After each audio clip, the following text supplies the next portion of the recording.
রোজা রেখেছেন কিন্তু ইফতার করেন নাই, রোজা হয়ে যাবে কিন্তু সুন্নাত আদায় হবে না। এজন্য ইফতার করা একটা সুন্নাত। আল্লাহ তাআলা আরহামুর রাহিমিন, এমন একটা মাস রমজান মাস, সারা বছর কিন্তু আমরা নাস্তা করি, সারা বছর যেটা নাস্তা করি রমজানে সে নাস্তাই করি।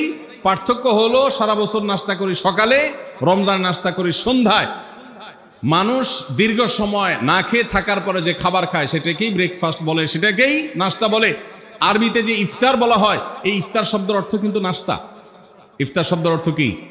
নাস্তা।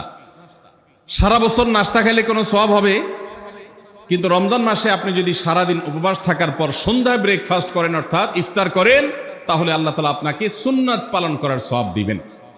এই জন্য ভাই, ইফতার করা একটা সুন্নাত, ইফতার আবার তাড়াতাড়ি করা আরেকটা সুন্নাত। ইফতারটা একটু তাড়াতাড়ি করা। তাড়াতাড়ি করা মানে কি? সূর্য ডুবার 2-4 মিনিট আগে। কি বলেন? তাহলে তাড়াতাড়ি কেমনে হলো? তাড়াতাড়ি মানে হলো সূর্য ডুবার সাথে সাথে করা, বিলম্ব বা দেরি না করা। নবী করিম সাল্লাল্লাহু আলাইহি ওয়াসাল্লামের ওই হাদিস আবারও আমরা স্মরণ করি। তিনি বলেছেন, লা ইয়াজালুন নাসু বিখাইরিন মা আজ্জালুল ফুতুর ওয়া আখারুস সুহুর। এই মানুষ, এই উম্মত ততদিন কল্যাণের উপরে প্রতিষ্ঠিত থাকবে যতদিন তারা ইফতার তাড়াতাড়ি করবে আর সাহরি দেরিতে করবে। ইফতার তাড়াতাড়ি করা এর মানে হলো সূর্য ডুবছে আর দেরি করবেন না।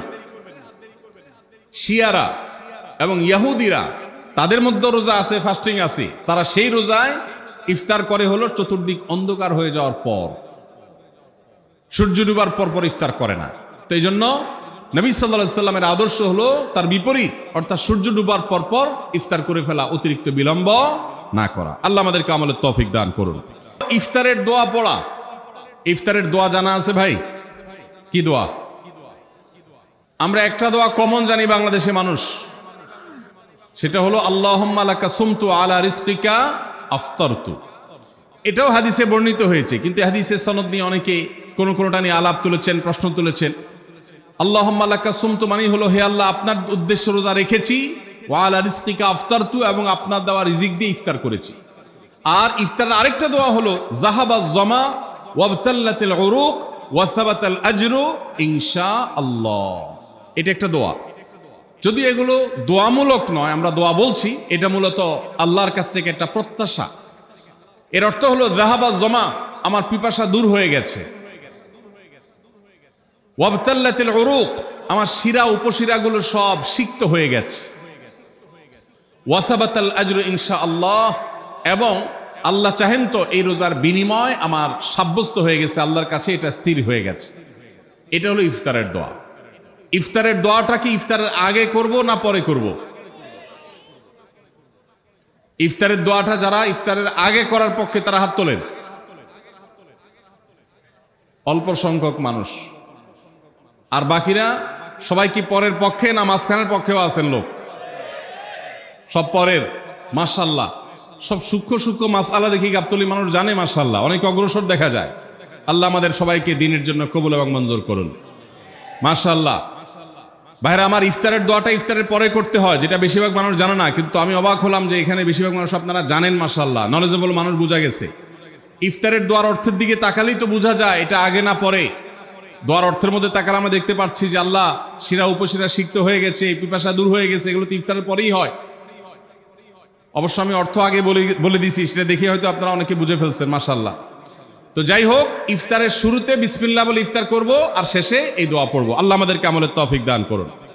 সাহরি এবং ইফতারে খেজুর খাওয়া, খেজুর দিয়ে সাহরি ইফতার করা। ইফতারে আপনি অন্য যা খান না খান, খেজুর দিয়ে খাবেন। নবী সাল্লাল্লাহু আলাইহি সাল্লাম আদা পাকা আদা খেজুর দিয়ে ইফতার করতেন, যেটাকে রোতাব বলা হয়। আর যদি সেটা না পাওয়া যেত, সাধারণ যে কোনো খেজুর, সেটাও না পাওয়া গেলে একটু পানি খেয়ে তারপর তিনি ইফতার করতেন। আমরা ইফতারে খেজুর খেতে হয় সুন্নাহ, এটা আমরা জানি, কিন্তু যেটা জানি না সেটা হলো সাহরিতে খেজুর খাওয়া। ভোর রাতে সাহরিতে খেজুর খাওয়া সুন্নত। এটা আগে কে কে জানতেন? হাত তোলেন। আগে জানতেন? মাশাআল্লাহ, হাত নামান। গত বছর রমজানে সাহরিতে ভাত তরকারি যাই খাইছেন না খাইছেন, একটা হলো খেজুর খাইছেন, কারা কারা হাত তোলেন? মাশাআল্লাহ। এদিকে সব আমল করা মানুষ, মাশাআল্লাহ। তাহলে তার ওয়াজ টোয়াজের কোনো দরকার নাই। এত নলেজেবল মানুষ, এত আমলদার মানুষ যদি এলাকায় থাকে, তাহলে ওয়াজের দরকারটা কি? আল্লাহ আমাদের সবাইকে আমলের তৌফিক দান করুন। ভাইরা আমার, ইফতারে খেজুর খাওয়া যেমন সুন্নাত, সাহরিতেও খেজুর খাওয়া সুন্নাত, কিন্তু খেজুর খাওয়া কোনো ফরজ ওয়াজিব না। খেজুরের দাম বেশি হয়ে গেছে, আপনি কিনতে অপারক, যদি একটা খেজুরও পুরো রমজানে না খান আপনার রোজার কোনো অসুবিধা হবে। তবে নবী সাল্লাল্লাহু আলাইহি ওয়াসাল্লাম যেহেতু ইফতার এবং সাহরিতে খেজুর খেতেন, আর খেজুরে প্রচুর পরিমাণ সুগার আছে, উপকারী, যেটা মানুষের স্বাস্থ্যের জন্য উপকারী, প্রচুর পরিমাণ এনার্জি আছে, খাদ্য শক্তি আছে, সারাদিন রোজা রেখে আমাদের যে সুগারের ঘাটতি হয় সেটা পূরণ করার জন্য সহায়ক হয়। এই জন্য সাহরি এবং ইফতারে খেজুর খাওয়া এমনিতেও উপকারী।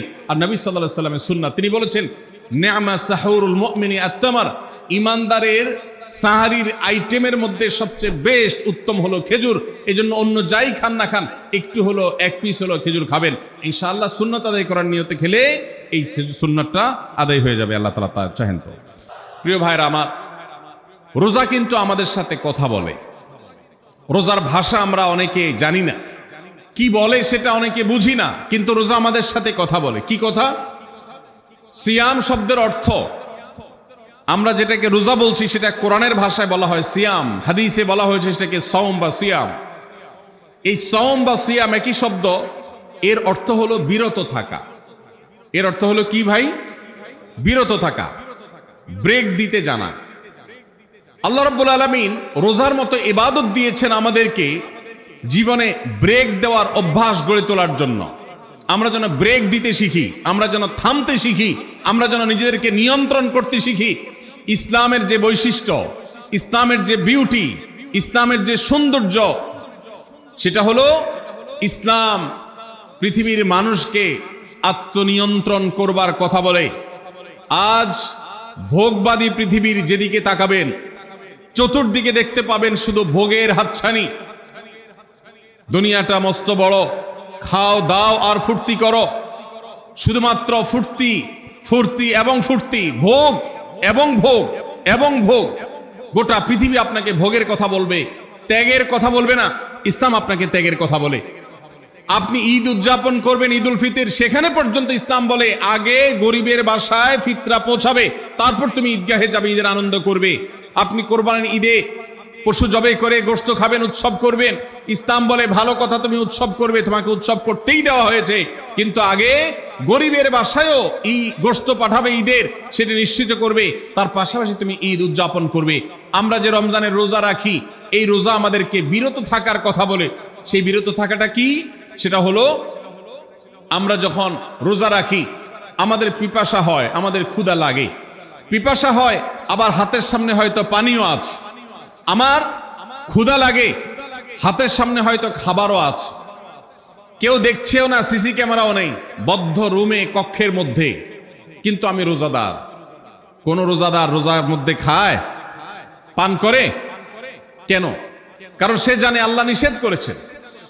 আমরা যখন ইফতার সামনে নিয়ে বসে থাকি সন্ধ্যাবেলায়, ভাইরা আমার, সারা বছর নাস্তা তো আল্লাহ তাআলা কম হোক বেশি হোক সবাইকে করার তৌফিক দেন। আমরা সবাই তো কম বেশি নাস্তা করি সারা বছর। আপনি যদি বুফে গিয়ে 100 আইটেমের নাস্তা দিয়েও আপনি খাবার গ্রহণ করেন, সকালের ব্রেকফাস্ট আপনি খান, ইফতারের সময় মাত্র 2-4টা আইটেম নিয়ে বসে থেকে আজানের জন্য, সূর্য ডুবার জন্য যে অপেক্ষা করেন, ওই অপেক্ষার সময় যে অবর্ণনীয় স্বাদ আর তৃপ্তি পাওয়া যায়, পৃথিবীর সমস্ত খাদ্য গ্রহণের মধ্যেও এই তৃপ্তি বা স্বাদ নাই। নবী সাল্লাল্লাহু আলাইহি ওয়াসাল্লাম সেজন্য বলেছেন লিসসাইমি ফারহাতান, রোজাদার ব্যক্তিকে দুটি আনন্দ দেওয়া হয়, ফারহাতুন ইনদা ফিতরি ওয়া ফারহাতুন ইনদা লিকাই রাব্বি। একটা আনন্দ হলো ইফতারের সময়, অবর্ণনীয়, ভাষায় প্রকাশ করবার অযোগ্য। কি ভালো লাগা কাজ করে, ইফতারের জন্য আমরা বসে আছি, খাবার সামনে আছে রকমারি, শীতল শরবত সামনে আছে, রকমারি খাবারের পসরা সাজানো আছে টেবিলে, দস্তরখানে, এদিকে পেটে ক্ষুধাও আছে, কিন্তু আমরা মিনিট গুনছি, আমরা সময় দেখছি, ঘড়ির দিকে তাকিয়ে আছি, সূর্য কখন ডুববে। সূর্য ডুবেছে আর সাথে সাথে আমরা ইফতার করছি। এই যে আল্লাহর নির্দেশের অপেক্ষা, ইসলাম রোজার মাধ্যমে আমাদেরকে সেই শিক্ষাটা দিতে চায়। রোজা আমাদের সাথে সেই কথা বলে যে দেখো, তুমি জীবনে বিরত থাকতে শিখো, গোটা পৃথিবী তোমাকে ভোগ শিখাবে, ইসলাম তোমাকে ত্যাগ শিখাবে, ইসলাম তোমাকে কন্ট্রোল করা শিখাবে। আমাদের তরুণদের চরিত্রকে নষ্ট করবার জন্য, তাদেরকে নানাভাবে উস্কানি দেওয়ার জন্য, বিনোদনের নামে, নিউজের নামে, বিজ্ঞাপনের নামে, বিভিন্ন নামে অশ্লীল নানা দৃশ্য, খোলামেলা দৃশ্য তাদের সামনে দেখানো হয়, ভোগের আহ্বান করা হয়। ইসলাম বলে, হে মুসলিম তরুণ, তোমার চোখের এরিয়ার মধ্যে কোনো পরনারী, কোনো সুন্দরী নারী পড়ে গেছে, তুমি আঁচ করতে পেরেছ, সাথে সাথে তোমার দৃষ্টিকে তুমি নিয়ন্ত্রণ করো, অবনত করো। কুল্লিল মুমিনিনা ইয়াগুদ্দু মিন আবসারিহিম ওয়া ইয়াহফাযু ফুরুজাহুম। আল্লাহ বলেছেন, হে রাসূল বলে দিন ইমানদার পুরুষদেরকে, তারা যেন তাদের চোখগুলোকে নামিয়ে রাখে, তাদের সম্ভ্রমকে তারা সংরক্ষণ করে। মনে রাখবেন, যা খুশি তা করতে পারা এটা যোগ্যতা নয়। নিজেকে নিয়ন্ত্রণ করলাম, যা খুশি তা করব না, এর নাম হলো যোগ্যতা। ডায়রিয়ার রোগী ডাইরেক্ট হয়ে যায়, যা খুশি যে করে, নিজের মন যেদিকে তাকে নাচায় সেদিকে নাচে, এই লোকটা অসুস্থ মানুষের মতো। আর মুসলিম যুবক, মুসলমান মানুষ, নারী পুরুষ, সে নিজেকে নিয়ন্ত্রণ করে। আল্লাহ এটা হারাম করেছেন, আমার মন চায়, চাইলেই আমি সেটা নিতে পারি, কিন্তু আমি নেব না। আমি একটা জিনিস ধরতে পারি, আল্লাহ হারাম করেছেন, সেজন্য আমি ধরবো না। এই শিক্ষাটা রমজান আমাদেরকে দেয়।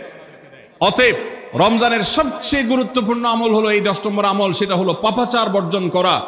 নবী সাল্লাল্লাহু আলাইহি সাল্লাম বলেছেন, যে ব্যক্তি রমজানে রোজা রাখলো আর পাপাচার বর্জন করলো না, তাহলে এই রোজা রাখার উপোস থাকার ভিতরে কোনো পার্থক্য নাই। আল্লাহ আমাদের সবাইকে রমজান মাসে রোজা থেকে সকল হারাম, সকল নাজায়েজ কাজ, সকল গুনাহের কাজ ছাড়ার তৌফিক দান করুন, বলুন আমিন।